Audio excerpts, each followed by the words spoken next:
অপর পাশে আমরা দেখতে পাচ্ছি টিয়ার শেল, সাউন্ড গ্রেনেড, মোটামুটি একটা যুদ্ধ অবস্থা বিরাজ করছে।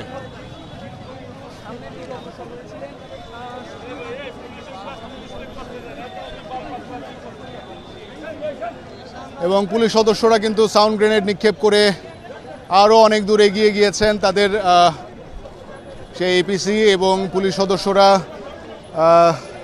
সামনের দিকে এগিয়ে গেছেন এবং আমরা দেখতে পাচ্ছি সেখান থেকে কিন্তু আর পুলিশ সদস্যরা পেছনের দিকে আসেননি, অর্থাৎ সেখানেই হয়তো বা আরও ধাওয়া পাল্টা ধাওয়ার ঘটনা চলছে। এবং এদিকে শিক্ষার্থীদের অবস্থান আরও অনেকটা পিছিয়ে গিয়েছে।